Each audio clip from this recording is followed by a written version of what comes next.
Yes. Yes, we are live. Now I go back here, go live. Yes. Awesome. Awesome. Awesome. Welcome, everybody. Tom Caltabiano here, ELR 360 Live. What is that scene? What am I seeing here? Oh, that. So interesting, always. Always adventure. Hi, everybody. Tom Caltabiano here, ELR 360 Live, talking to you from Hollywood, California, where it is just this a little bit. Yes, it is raining in Hollywood, California, which is very, very good news. If you've been following the news in any way, this is very, very good news. You couldn't ask for a better thing to happen than rain. Okay, let's put this up here, then I can follow along. Hi, everybody. Hello. Hello, Tara, Teresa, everybody. Hello. There are so many people from around the world, and I appreciate all of the concern about the fires in Los Angeles. So today we had rain for the first time in a long time, and so what do I want to say? The threat of fire is obviously reduced greatly, even though everybody has been on edge because of the winds and how do I explain? The Santa Ana winds cause it to be incredibly low humidity. And what happens is we get a lot of rain at some point, and then it doesn't rain. So there's a whole bunch of growth. Then everything dries out. And so the humidity, when it's like 5% or 9%, is like a desert. So everything is crispy dry. And then, and I remember Johnny Carson used to make fun of this, the fires and the mudslides. It's torrential rain, and then there's no plants in the soil to keep you from having a mudslide. So there you go. That is the thing. Let me see. Do I have one of my looking devices? I'll get one hand delivered to me, which allows me to look at some fine print there. Let's talk, everybody. I posted a video of welcome. Let me say hellos. Let me bring up some hellos from all of our trusted friends. Hello, Paula. How is it warm there, wherever you are? Hi. Hello. Hi, Mona. Welcome, everybody. Yes, I'm going to try a new. Okay, I think we've narrowed down the rating system of the cookies. We'll get into that. I wanted to talk about. There were a lot of questions, by the way. Hello, Karen from wet and windy Plymouth, England, a place where I visited. Did I send pictures, Karen? Did I post pictures of Plymouth, England? Strong winds there. Oh, a lot of winds around the place. Bob in Hawaii, you are not worried about winds and stuff like that, right? Because you live in paradise. But I guess every once in a while there is a horrific event there, like Pearl Harbor and the recent fires. Please don't get offended, people. I am a professional. All right, let's see other comments. Hi, Tom. Huge fan here. Hi, Cindy. Where are you, Cindy? Where in the world are you? We do have an international audience. It's very early in the morning in Australia. It's late at night in England. And by the way, I should mention the tour. Phil Rosenthal is going to be on a tour in Europe. Coming up, I think in March or April, something like that. I'll post the dates again. But it's a good chance to catch that. Yes, hi, Leo. 41 degrees. Hello from Germany. Got a cold night now, so been laying on the sofa and watching Raymond episodes now. So wie geht's or guten Abend there, I guess. Does Raymond cure the cold? I don't know if that's been proven in what they say, like peer-reviewed type of things. Okay. Let me see. Post pictures of Plymouth and Dartmoor. Is Dartmoor the reservoir, Karen? So for those of you that don't know, Plymouth gin is a delicious gin. If you drink gin, my friend Simon Ford, who has a gin. What is his gin called? Simon Ford. Ford's Gin, yes. He worked for Plymouth, and I visited there as a photographer for the release of Beefeater 24. I visited there in London. Then we went to the Plymouth, England distillery. And if you know your American history, a bunch of people who wound up in a Raymond episode, let's call them pilgrims, left Plymouth, England to come this way. So anyway, there you go. I love the global aspect of this. Okay.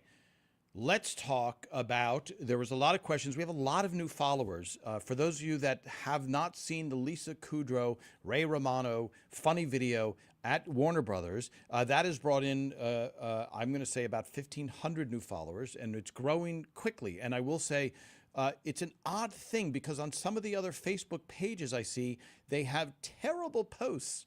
And I don't know who their administrator is, but it's literally gore and violence and all kinds of graphic stuff.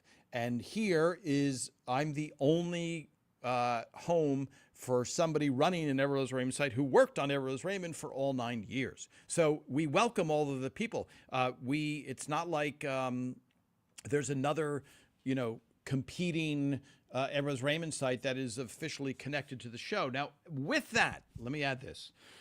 I posted a video of Raymond, and he was apologizing for, hello, welcome, Lee, good day, or is it what do you say in the morning there? I don't know. The Raymond was apologizing because he's like, look, I don't want to hurt anybody's feelings if I don't like an episode and someone's like, I love that episode. How could you not like that episode? So you would think that Ray would be a big, powerful TV star who doesn't care about other people's feelings, but no. One of the charming things about Raymond in real life, and that you see in the series, is Ray thinks a lot, and he overthinks. Let's call it overthinking, which I know a lot of you do as well.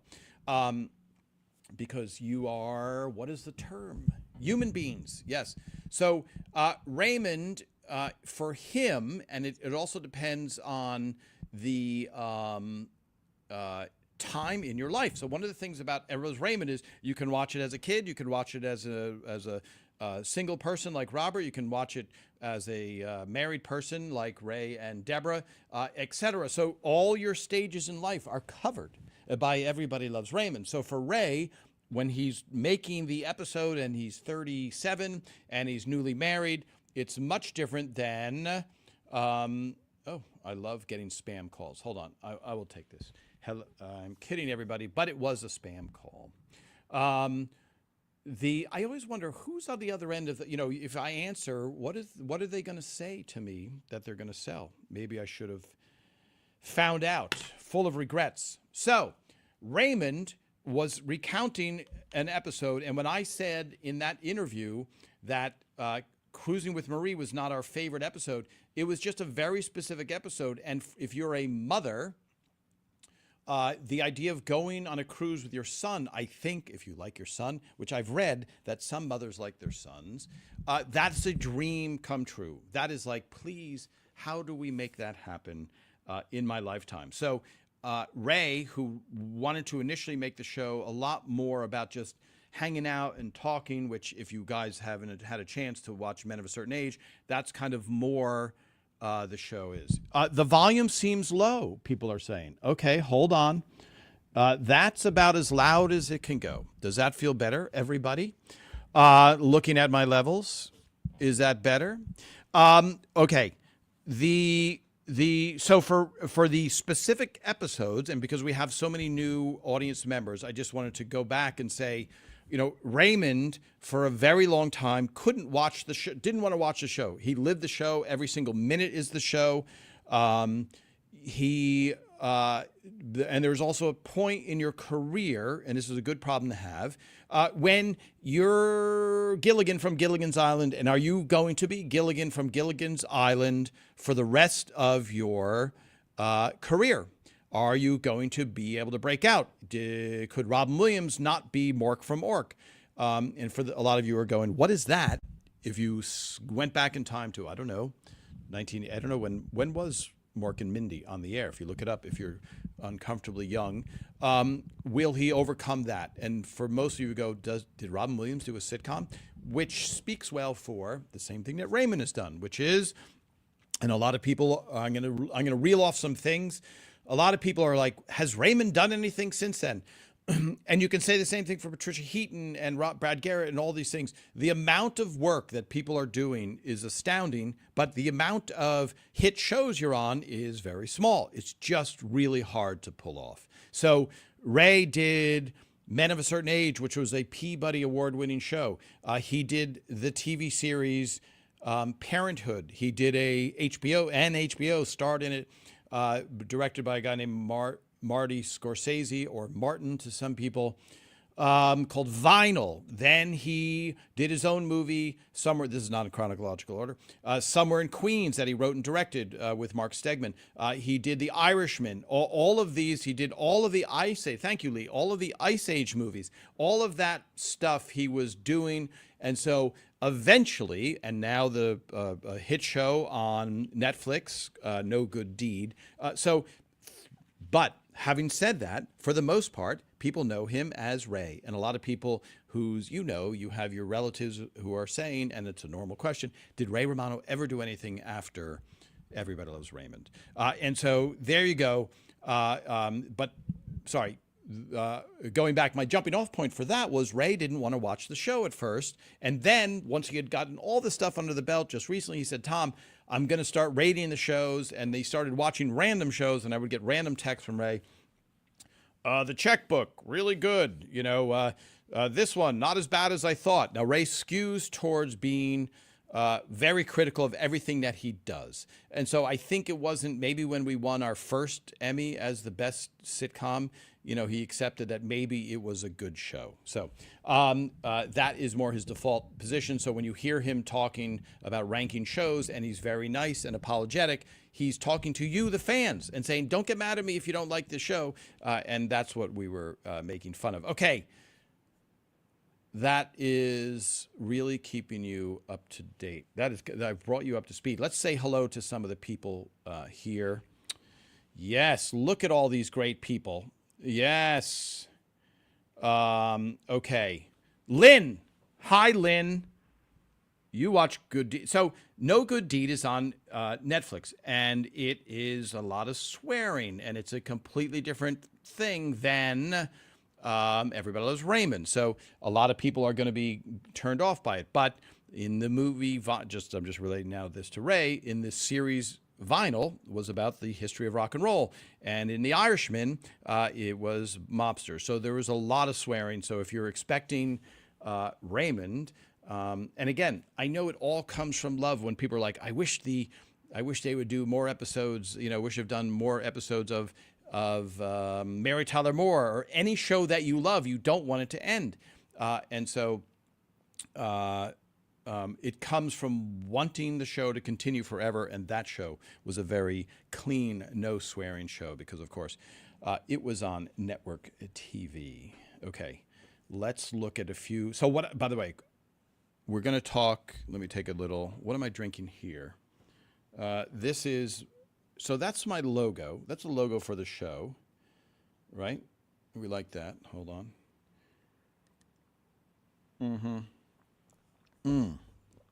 That is tea. Let me see if I see the tea that I'm drinking. I don't see the tea that I'm drinking. Okay. It's delicious tea. Let's call it that. I wanted to talk a little, but there's a question because we have so many new followers. Tom Caldabano here. For those of you that are new, I was a writer on the show. I met Ray doing stand-up at the Improv in New York City at the beginning. We worked. Ray got the show. I came out. We moved out at the same time. The show did not do well initially, and then it did well by the end of the first season. Ray did not want to move his family out, so that's why we moved out and shared a place with Peter Boyle living directly above us. I took a lot of pictures. I was the unofficial photographer of the show. So a lot of people say I was. So I was not supposed to be taking photos because there are union rules. Oh, you know what? Also, hold on one second. I'm drinking let me see. This is such a classic. We like it, right?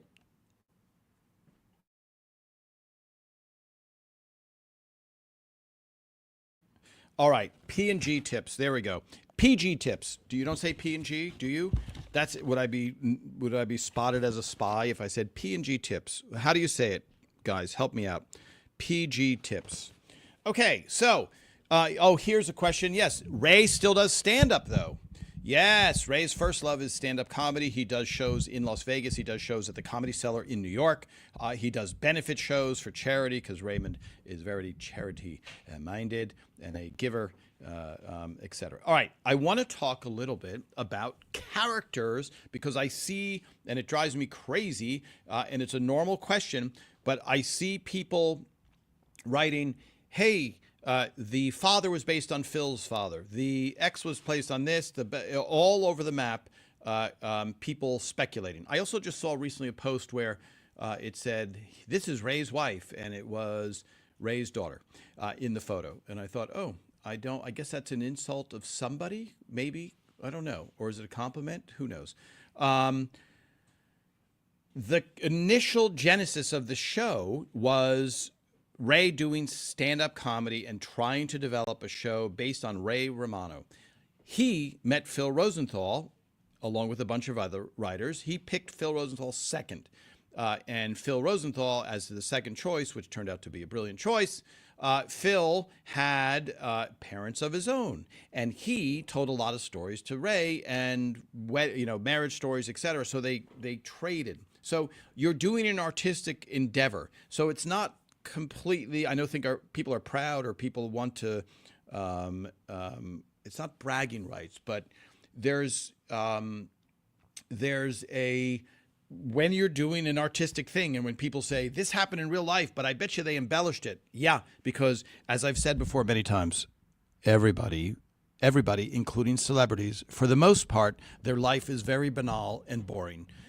So you have to sit down and watch, work really hard to make 22 minutes of somebody's real life interesting. So the Fruit of the Month Club 100% happened to Phil. I mean, it was like a speech that he gave at his brother's wedding about giving his real life parents the Fruit of the Month Club. And they really reacted the way they did in the sitcom. Ray's father in her life would smell the twins and be like, I'm sucking in that youth. Give me some of that youth. Ray's father in real life changed the outgoing message of Ray and Anna Romano's answering machine. So when she called up, it was like, hey, it was Albert Romano's voice. If you want Anna, blah, blah, blah, she's not here. But if you want to talk to me, Albert Romano, I'm at whatever, something like that, which very much, when you get a hit sitcom and make a lot of money, it's very funny. But at the time, I believe Anna cried. And so but those two stories, that was the basis of the show. What Phil didn't know about Ray's parents, or what was more entertaining from his parents, is what he assigned to that character. So you can't really say, yes, the initial genesis was Ray, but I would say if you're going to just, have to testify, I would say that Ray's father is more the Peter character. Having said the Fruit of the Month Club is very much what happened in real life, etc. Ray's mother is a really, really, really, she's no longer with us, very sweet person who was one of the youngest, if not the youngest, classical pianist graduates of Juilliard School of Music, which is a famous school in New York. But she's very soft-spoken. And Phil's mother was actually very delightful, but very forceful, I would say, but not in a Marie way. Marie is really an exaggeration of an Italian mother and a Jewish mother, overbearing mother-in-law, which some of you may have experienced. Yes, the universal of the mother-in-law, and you try and make that not being cliche by giving very specific stories of things that she has done. So that's really the genesis of the characters. Now, the writers brought in their experience and their stories. To write 210 interesting stories is a real challenge. So anybody that, Phil would say, go live your life, come in and tell me what went wrong in your life, who's having a fight, who's doing this. We want fights. Fights are good. And so Tucker Cawley came in with baggage because he and his wife, he thought were having a fight over luggage piece of luggage that wasn't moved. He wasn't sure. I had an experience with the writers with a young girl that I brought to an event.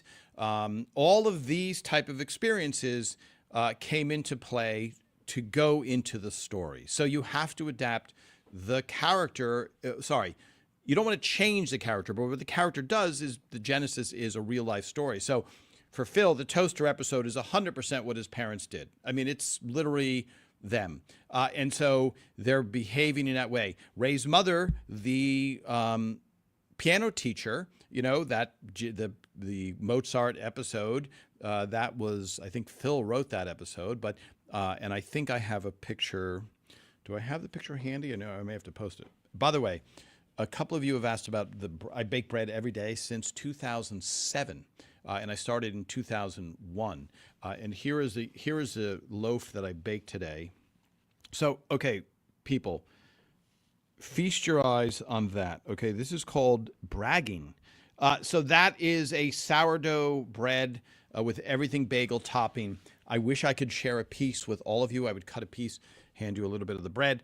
But usually I make 2 of those loaves every day, and I grind my own wheat and stuff like that. But there you go, for those of you that have asked about the bread. Okay, let me answer some questions. Sorry, the that does not give you any information. That's me reading a question and deciding whether I should answer it. Okay, let me look. I'm looking here, or let's catch up. What I'm looking at, folks, is a screen where I am and a feed from Facebook. Then I have to look at another screen for a feed from Instagram. And YouTube is SOL, as they say. Someone can explain that to you. Okay, let me catch up and see if there are any. Leo asked, just curious, the writers, let me go back to that question. Did the writers write back then on, what was it called? Laptops. Sorry, I'm trying to think of a laptop versus paper. So I think Seinfeld said that they wrote the entire series on paper. Eventually, somebody has to type it. But creatively, writing on yellowed legal pads is something that is done. So I would say, for the most part, the writers wrote on laptops. You had to write it eventually anyway. But initially, this is not super advanced technology. Dry erase boards is how almost every story got broken. When you say broken, sorry, when you break a story, that means you work out the beats of the story. So I'm trying to think of an episode that comes to head. Well, Baggage is such a good episode, but it's like the initial thing that happens where they have a luggage and Ray thinks he's having a fight, right? And then you break out what happens in each scene. That's breaking a story. So the story, usually we would sit there and, for example, let me think of what one. Ray, Kevin, James, and I wrote one called Golf, right? Where Ray's like, go play golf. That one. You write on a dry erase board. You're like, what happens in this scene? What happens in this scene? And that's really where all of the work is in writing a scene. It's not coming up with the witty dialogue. If you're funny, you can come up with witty dialogue. But the story is the hardest thing to happen. And that's where if you're watching a movie or watching a show and you're like, I'm not so interested anymore. And you're like, well, that was a funny line, but I'm not so interested anymore. That's because the story hasn't grabbed you. So breaking the story was always on a dry erase board, or, you could put the beats on a computer. But for the most part, you're walking around. And I remember the one with She Ate It. Ray was very busy. So Mike Royce and I helped write that episode. And I have pictures of us just in Ray's room, and you're just sitting there. Nobody's sitting at a computer. I think even the most prolific, Aaron Sorkin, I don't think is sitting there like he's at a teletype and just going, you have to think of the story and what happens. Once the story works, then you can write the script, because the worst thing you can do is start writing a story and then you get invested in the dialogue and you're like, this is really good. And then Phil Rosenthal goes, yeah, but that doesn't even make sense. The story, people don't care, what is going to happen in the next scene. And you go, I know, but there's some great jokes that are going to be in there. And they're like, well, nobody cares because they're bored by that. So you would initially dry erase board, then a computer. 99% was a computer back then. Just FYI, at least from my personal experience watching the other writers writing. So, and in the writer's room, of course, you have to do change. So once you get down to the production week, then everything is on computers because you really, as I've explained many times, but for those of you who are new, the production, and I can take you through that a little bit. The production week is a very, very intensive week, and every single person, the 130 people or so, need to know every single change that happens at every moment. You can't get in front of the live audience and one of the camera guys go, I thought it was a different line there. Why is he saying that line? Because the changes were sent down with the exact time when the changes were made. So you must get to a computer at some point. There's no avoiding the computer. Excellent question. One down, 600 questions to go. Let's see. Let me scroll through here. Did I say that already, that Ray does stand up? Yes. Patricia Heaton, remembering lines. Yes. Well, Patty Heaton would. So, sorry. Ever since you mentioned how Patricia Heaton used to memorize her lines by doing things or holding things, I've noticed it way more regarding watching. So, so I don't want to misquote myself, but Patricia Heaton has an incredible ability to remember lines. And so I was blown away when I had her doing something for a gag reel that I did, and I just handed her the piece of paper, and she looked at it, and she's like, I go, you keep it. She goes, no, I got it. And she knew it. I was blown away. There's something called physical business that you might be referring to, where in acting, you're not just standing there. You know, a lot of your life is, and I don't want to get too much into acting specifics, but you're doing stuff, you're fiddling with stuff as you're talking, especially if you're having an uncomfortable conversation, but there's normal physical business. You're not, how often do you have time to just look face to face to somebody and be like, I think it's time for us to dialogue now directly. So anyway, that is, yes, we should do a whole thing on acting. Hello, Henry Wong. Okay, Henry, I think that is the most, okay. Good afternoon, Tom, and everyone. Missed last week, but back this week. Haven't watched Sullivan's Travels. It's on my to-do list, along with painting the house and balancing my checkbook. Yes. My question would have there been any jokes or skits you were particularly proud of but didn't hit the audience? Oh, that's a really good question. So, not real. So that's a really great question, more for this. So it's not me personally going, oh my gosh, why aren't they laughing at that joke? Because by the time you rehearse for 5 days, you kind of know what's going to work within reason. However, there are times when, because I can't remember any of my jokes that I would, because you kind of forget what's your joke. I know that sounds selfless, but there's so much, you're doing so much dialogue, so many shows, like I do know, like when Ray and I wrote Jealous Robert, if somebody didn't say the line clearly, you're like, oh, it's the only time to say it in front of an audience. But the surprise would be if a joke really didn't get a laugh. So I can't think specifically of mine, but we as the writers would be like, uh-oh, we can do better there. Phil, and it was very seldom where Phil would be like, hey, I think we can do a better joke there. Why didn't the audience laugh? And we don't know why. That's the thing. And comedy is a little bit black box, that you don't know why something is funny. You do know when people might say, I didn't get that joke or something, but there's sometimes when there's giant laughs, you go, why did they laugh? And I think I've said this example of this is a bad example of when the surprise party happened, which is a controversial episode. I remember Phil, after the show aired, going, a lot of people didn't like that Robert blew whatever he said in the episode, because they like Robert. They think Robert comes from a very pure and a guy that would never do anything wrong. So the audience feels, and for some reason, every once in a while, a joke wouldn't get a laugh. And then we would all huddle together and be like, what else can we do here? But that very, very seldom happened. More often than not, Ray would be like, hey, I have a couple of alternative takes, second takes. So, and then just try out those lines. So there you go. So an excellent question. Hi, Annabelle. The first season was filmed at a different studio than the others, so could be why the set was different. Sorry, did I miss an earlier question by somebody? Some of the openings of the show, you and other writers are shown as producers, not writers.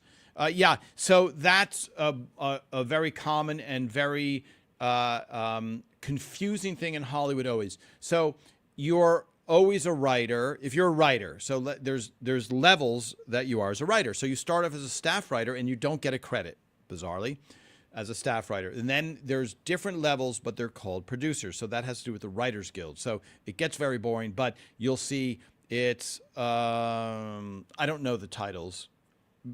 Sorry, I couldn't be in a court of law right now and going, here are the titles. But here are the titles. But I'm going to miss some. Associate producer, supervising producer, story editors before then, full producer, co-executive producer, executive producer. These, all of the writers who rose through the ranks, they just wrote. So it wasn't like, okay, you're a supervising producer now. That means you have to take out 3 or 4 more jokes per episode. It doesn't work that way. So it only has to do with salary. Always follow the money. That usually means a lot. Okay, I need to take a drink. Let's see. Let's bring up another. See, if I recognize the name, I can bring it up without worrying. Oh yes, that is cappuccino from our favorite quotes mug, by the way. There we go. Thank you, everybody. All right, yes. Okay, Lynn, I see Kim already answered that, but so many new people. The first year, the pilot, as they call it, the first episode is called the pilot. That was filmed at Universal Studios. Universal Studios is a giant studio that is here in the San Fernando Valley in Los Angeles. The pilot was called a presentation pilot, which means they don't spend a lot of money on it. So whereas maybe, I know this, you're going to be like, well, that sounds like a lot to me, Tom, but maybe they spent $600,000, and where you go, Tom, could you lend me $600,000 and say, you know, it's not a lot.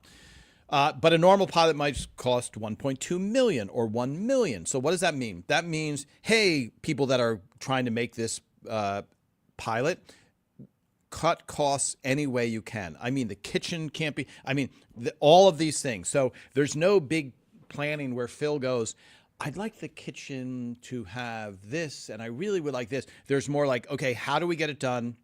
Let's hope that the show gets picked up and we get 2 episodes or 3 episodes. So then it moved from Hollywood Center Studios, from Universal Studios to Hollywood Center Studios, which is now called Sunset Las Palmas, in stage 3/8, which is next to stage 2, which is where I Love Lucy was the first real sitcom that filmed in front of a live audience. And at that point, when they know, okay, there's shows coming back, then they're able to really plan and make the set more what they want it to be. And just so you know, when they make a pilot during pilot season is in the spring.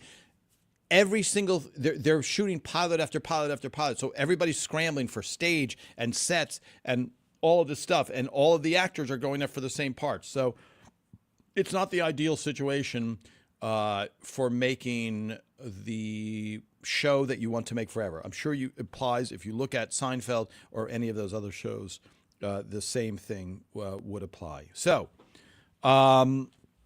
okay, Lynn, let me go now. Here, is this a? I'm from the UK. I never got ELR at the time it was first broadcast. We just got reruns several years later. Can I ask, were they a weekly show of the States? And how long did a series of, say, 20, Graham Whittle. Excellent question, Graham. Very civil. Much different than usually the questions coming from other people across the ocean here. So, Graham, isn't that interesting? You're new to the show. And so, okay, let me tell you. Is there anything, should I take a break? Should I take a breath here? Let me see. Let me take another drink of cappuccino before I launch into this. So many great questions, everybody. Thank you for these questions. I really appreciate it. And as I've said to you, a lot of you, if I don't answer a question online, if I see it, I'll try and answer it so it gets brought to my attention. Hey, here's some questions that are coming up. So another favorite quotes mug voted on by our members. Maybe I can you see this one? Let's see. Who's the nutcase now? That is my quote of the day. Wow, very warm. Okay. The show, so in the United States, we have 3 networks, main networks, ABC, CBS, and NBC. Everybody Loves Raymond aired September 13th, 1996. It was picked up, I think, for 9 episodes. It was on at Friday nights at 8:30 on the network CBS, which was in the last place in the ratings. It was doing terribly. Then we did, I think, the first year of this one, maybe 22 episodes. You can check. But for the final, I want to say 4 episodes.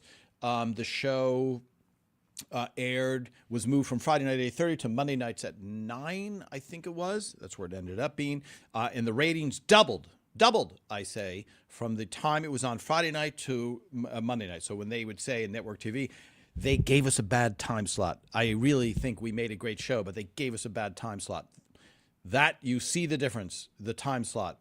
Doubled the ratings between, and it wasn't like it was, oh, the show got twice as good. Nobody was watching Friday nights at 8:30, traditionally not a good night for TV unless you're home with kids. Okay, then the show ran for 9 seasons, between 22 and 26 episodes per season, except for the last season where we did 16 episodes. So how long would it take to write those episodes?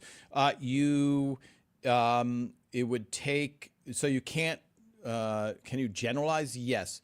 The genesis of a story would be Phil in real life gave toasters away to people. His parents returned it. He screamed about it on Christmas season 2. And for Christmas season 3, he made the toaster episode. How long did it take Phil to write that? I don't know. Usually a good episode from the time you think of it to breaking the story, like I said earlier, for those of you that missed, where you sit on a dry erase board and go, here's what happens scene by scene, and writing it, it really should take you at least a month to write a good show. Now, when I worked on a very bad show afterwards that just didn't gel, called Emily's Reasons Why Not, I know one of the writers said, oh, I can write an episode in a week. And I thought, I guess you can. And not that they were a bad writer, but I was very used to the way Phil set it up, where you on Raymond, you didn't throw out scripts. On other shows, let's say they had a mercurial star like Roseanne or something, where the show is done and then they're doing the table read, the script is done, and they're like, I don't like the script, write a whole nother script. You can write an entire script in one night, but the nuances that you see on Everybody Loves Raymond, where you go, wow, that's so funny, and that's funny, and that's funny, and almost no shows are terrible. Almost all of them are really good. That is time. That is just time and noticing details. And even now, you'll watch it, be like, oh, I feel like we could have done a better joke there. Okay. Does that answer your question? Great question, Graham. Thank you. Hi, Fly Lady. Yes, I love the writing for the entire series, and it was certainly excellent in the first season. Ray and the kids' acting, of course, was not as good. Oh, I'm going to tell. You know what? I'm going to tell Ray you said that. Ray was still a comedian, okay. Yes, sorry, I'm paraphrasing. Part of the joy of watching the entire series, watching the development of Ray, they soon became excellent in each of their roles. Yes, excellent observation.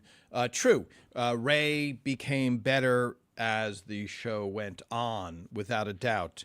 Boy, look at all these questions are phenomenal. In the episode where Peggy and Ray fight in front of the cookie stand, I've always wondered what Deborah has in that gigantic MAC makeup bag. Deborah doesn't need that much makeup. I've never seen a MAC makeup bag that big. Wow, that's a very specific observation. That feels like a question for wardrobe. The wardrobe department. Let's see, does that fall under wardrobe? Yes. So just so you know, everybody, set dressing does the house. Props is as soon as somebody touches a prop, as soon as an actor has to handle something, it becomes a prop. So the big fork and spoon is set dressing until the baggage episode. Then it becomes a prop because Marie has to take it off the wall. I think that's a very good characterization of that. That is a great question. Remind me to do that. To ask that question with Mary Ellen Boucher or Ashley Steuer, who I hope to join soon on one of our broadcasts. Okay, yes, Susan Stompanato. Love saying that name. Their voices sounded different. Yeah, so Marie, I think, was trying to do a New York accent. And was she born in New York? Or was she born in St. Louis? But did she, why am I asking myself? I feel like she was born in St. Louis for some reason and then raised in New York. There's a New York accent they're trying to do. And I'll tell you a little secret. If you watch Bernie and Linda in the first few episodes too, they feel very cliche, like Saturday Night Fever almost. And then it kind of just toned down. So I think and Tom McGowan, a phenomenal actor who went to school with Phil at Hofstra, so lived in New York, so he was able to pull it off. But I think that was finding its way for the initial show. All right, what do I have? Okay, yes. So did we decide? Did we school me yet? Do we say P&G tips or do we say PG tips? Okay, get back to me on that, my UK friends. So, some of you asked, I have so much stuff here. Some of you asked about the book, okay? I make no money on the book anymore. I made almost no money when I helped make the book. I laid out the whole book, and that's a photo that I took during the bird episode. I only had one chance to take a photo of the cast, so for them to all be on makeup and sit for me, and thank goodness Raymond made that funny name. But this was written by Phil and Ray. It was my idea to steal. Is the word steal? No, copy.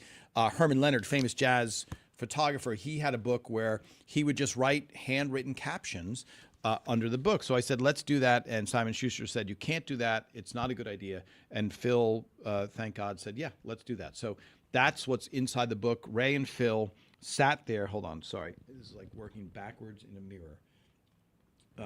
What is that one? That's Amy. Wow, my book reverse control is very bad. Anyway, that's so the genesis of the book, and some people, just so you know, and I'll do a whole episode about the book. The show is going to end in season 8. So if you look at the episode guide of every episode and back, it ends halfway through season 8 because we were going to end the series. Phil and Ray were going to call it quits, and then they decided to do a 9th season, but they didn't know that, so we had to send the book to China. Tom, had to send all my negatives that are in the book to China, which is a very scary proposition, and then they made the book, and then it got released because they needed it to be out before the show went off the air, and then the show did not go off the air, so that answers that mystery of why is it not complete? Why is that session not complete? Okay. And then what else? Yeah, so so just to give you guys an example, that's my photo. They made me blur a little bit of the audience. So most of these photos, 90% of the photos are mine, unless they didn't, unless it was an episode at the beginning. Let's see. Yes, these are all good. This was a great. There we go. There's. And that is not Raymond's real brother. Raymond's real brother is on the other side of the camera. So there you go. Phil writing in his handwriting, and in our computerized version of his handwriting. But that, I'm sure, look how enjoyable these are. The split set with our friend Peggy there. But just to give you an example, just because we were talking about this with the fires, this book has about 300 photos in it. I took about 30,000 photos. So that's why I started sharing this. I'm like, okay, let me share photos with people, because I would have to publish I don't know, we'll have to do the math, 4,000 books? I don't know how many books to be able to show. And thank goodness they invented social media so I could share it. And also, by the way, this This is a really good book. It's not printed upside down. I held it upside down. You're Lucky You're Funny. That's Phil's book that he wrote after the show. That is my photo. It's funny. I have so many photos of Phil, and they picked that one of Phil because he has a headset on, and he looks like he knows what he's doing, which he did, but he never wore a headset except for the one time when we were shooting the show that I just showed you, which is the proposal outside. And he had to wear that, which is direct. So he looked directorial with that photo. So, and there you go. That's Phil's book. I think he's working on another one, a companion to this. So, but one day I will do an entire episode about the book. Okay. Wow. Look at the time. Let's get a few more questions. The book, by the way, you can get it on eBay. You can get it used all day long. It is not in print. I would love to finish those episodes. Maybe I'll figure out, maybe the fans can help me get a vote and finish those episodes, finish the book completely. How could I do that? Yeah, you can. Wow, a signed copy. That is, Kim, that is very lucky. Ed, you received, you were in the audience. You were the only one who had it at the time. What a thrill. Ed, what episode? That's great. You were in the audience and they signed your book. That's a very, very rare item. What episode did you see, pray tell? I like to ask people that. And people, I think they're lying when I ask that. I'm just generally excited and curious what episode you were able to see live. But I noticed that people get defensive sometime. And I'm like, oh, yeah, well, what episode did you see? That's not the tone. Okay, let's see if we have, before we go. Oh, I have to. Janet, you love the book by Phil, borrowed it from the library and kept it by the TV. Insights to so many episodes. Wait, did you kept it by the TV? You mean Phil's book about this book, You're Lucky You're Funny. Yes, if you want to learn about writing, that is an excellent book, or the history, or, Phil's life. Very, very interesting. And this was, by the way, before Phil became internationally famous. Let me go back to Instagram. Sorry, I'm looking. What did they do to the sculpture on the upside Marie did it? What happened to the sculpture?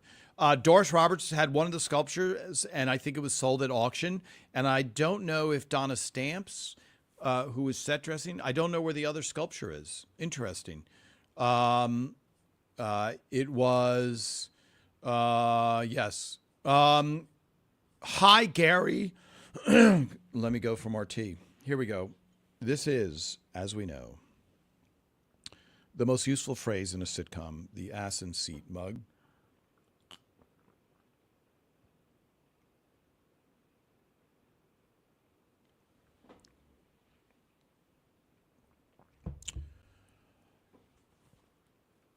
How did the catchphrase "holy crap" come about? That was Phil Rosenthal admittedly said he borrowed it from Norman Lear, his friend Norman Lear from All in the Family. So he owes Norman Lear a little bit of money. All right. Wow. So many great questions. Okay, let's go. Ed White, what did you see? You saw Don't Touch My Stuff episode. Let me see now. Yes. Maybe Donnell, maybe someone else can tell you Don't Touch My Stuff. Is that the Muhammad Ali letter? Episode? Is that Favors? Wow. How about that for a good memory? All right. I have to. We voted. By the way, we've been voting. What am I doing? Yes. Okay, here we go. Folks, the canister. Okay, this is the canister from the show. And for those of you that are new, I just started by the way, I started doing this live during COVID when nobody could do anything anywhere with anybody. And so I said, okay, let me go live. And that was, when did COVID happen? A long time ago. Oh, that's very nice, Lynn. Okay, so thank you, Annabelle. Yes, Favors. So we would taste cookies in the room, anything to keep from writing. And Jeremy Stevens had said early on that, was it Hydrox? I'm already forgetting. We're better than Oreos. And so we had a taste test, and then we did a lot of that, and we had a lot of snacks. So today, look at this. And I'm going to rate them. And we voted, by the way, for those who are new, we voted on the rating number system and the color of the number. We don't leave any chance. So here we go. A new flavor. Has anybody ever seen this flavor before? This is a British biscuit, as they call. I call it cookies. I call it a cookie. Here we go. Jammy Dodgers. So I'm just going to say, so I'm going to give a rating on this for the first time ever, and we'll post these videos. Okay, so let's see.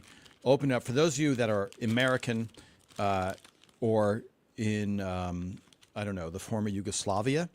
So here we go. A little heart. Have you guys seen these in the UK? Look at this camera work, right? That's pretty good. All right, so it's got is it a shortbread outside and a delicious filling on the inside? So where's Phil's mug? I don't have it here. But he says, eat with your mouth. Life is short, eat with your mouth full. Talk with your mouth full?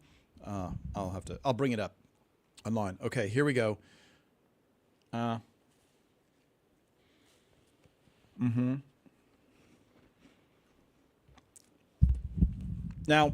I usually chew for at least 40 minutes, people, so just lean back and relax. Well, delicious. I should say I'm biased because I'm a huge fan of regular Jammy Dodgers. And so, let me see. Okay, so Graham, you have not seen these in the UK, this special flavor. Wow.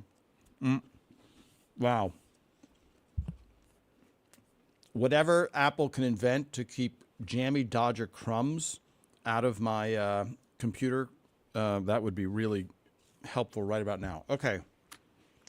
I'm going to give this is weird because this is the first cookie biscuit rating. I really like this, but I'm a sucker for these.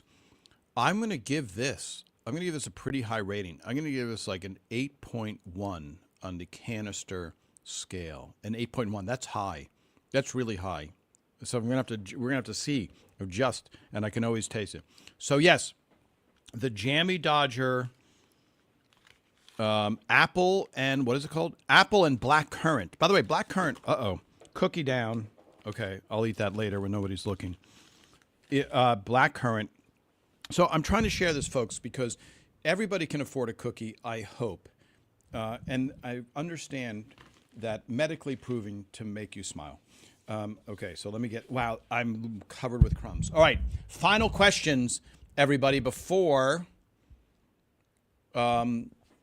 we have to say goodbye because it is late. Okay, iPhone crumb deflector. Yeah, I think I'm going to need a vacuum and a triage type of situation. Okay. Where do you buy these varied cookies biscuits? Is there a store in Los Angeles? So, yes, there is a place called World Market, and they have all these. You can get stuff on a small specialty store called Amazon as well. But in Los Angeles, there's a place. I'm sure they're around the country, World Markets, are they? Chime in, everybody, from around the country. Hi, Karen. Okay. Are they better than the original? They're different. You know, I may have to go in again. Thank you for bringing that up, Karen. Hold on.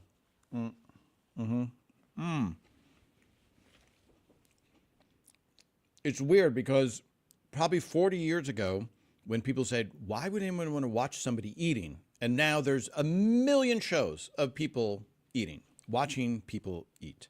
I'm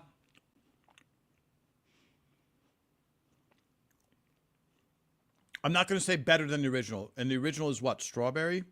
I don't even know. Raspberry? I love them so much. Okay. I'm going to say equal. But that, now we're getting into personal thing. And I don't want to be like Ray, worried about other people's feelings, hurting their feelings if they're like, you know what, Tom? I tasted the raspberry, and it's much, much better than that newfangled apple and black currant. Delicious, though. Okay, final questions. Let's go. Have I missed anything? The canister, the cookie, talking about character development. I told you that the rain is here. High Frambonian. Is that right? My sister-in-law always said how great ELR was. I had never watched it. I had some health issues and spent about 9 months in the hospital. All good now and had lots of TV time. Watched ELR hooked. I'm glad you are better. Are you saying, and I'm not trying to make a claim here, that Everybody Loves Raymond cured you and that's why you got out of the hospital? Am I making that leap? Perhaps I am. Okay, let me keep going. Hello, New York City. Yes, World Market is where I found them. Are they at Walmart? I don't think so. I don't know. Yes, oh boy, if we get into Girl Scout cookies, we have a long road ahead. All right, everybody, here we go. Final questions before I say goodbye. Did you know our British Queen was never filmed eating? Graham, I did not know that. You know, I took pictures of who? Who did I take pictures of? Dita Von Teese was doing a podcast, and she was super nice, by the way, and I have amazing photos. And as a photographer, the goal is to make everybody look unbelievably good. So when I take a picture of you, you look phenomenal, and when they meet you in person, they are really let down, and they go, "Wow, you don't look nearly as good as Tom's photo." I don't get the idea. I get it with paparazzi. There's terrible people who are like, "Let me get," and I feel bad if you're a female lead of a, and you're 22, and then you have to age, which some people do, I've read. I hate the idea that like they're just going to try and catch him in a bad angle. And I've even seen it with Ray, where they're like, "Here's Ray now," and it's like he's, hiking somewhere, and they catch him, bending. It's so unfair and bad. So the Queen, so the opportunity has passed to photograph her eating, but that's interesting. What about drinking tea? What about high tea? Are there any photographs of her having high tea? Interesting. Okay. Let's see now. Final questions. Yes. Who do I share my bread with? Everybody. Everybody. I share my bread with everybody that can eat bread, unless you're gluten-free, in which case I can. Yes. Here we go. We'll do a tea. You know what? We'll break out the bread for our next, when I have a guest in the studio with me. All right. Everybody, thank you as always for all of your questions. Keep writing, keep spreading the word that this is really the only Everybody Loves Raymond site where somebody who worked on the show is trying to give the inside scoop of everything that happened on one of your favorite sitcoms, and hopefully your favorite sitcom, or at least you enjoy the show and don't hate the show, which is why you are here. I will talk to all of you next week. All right. Have a good week, everybody.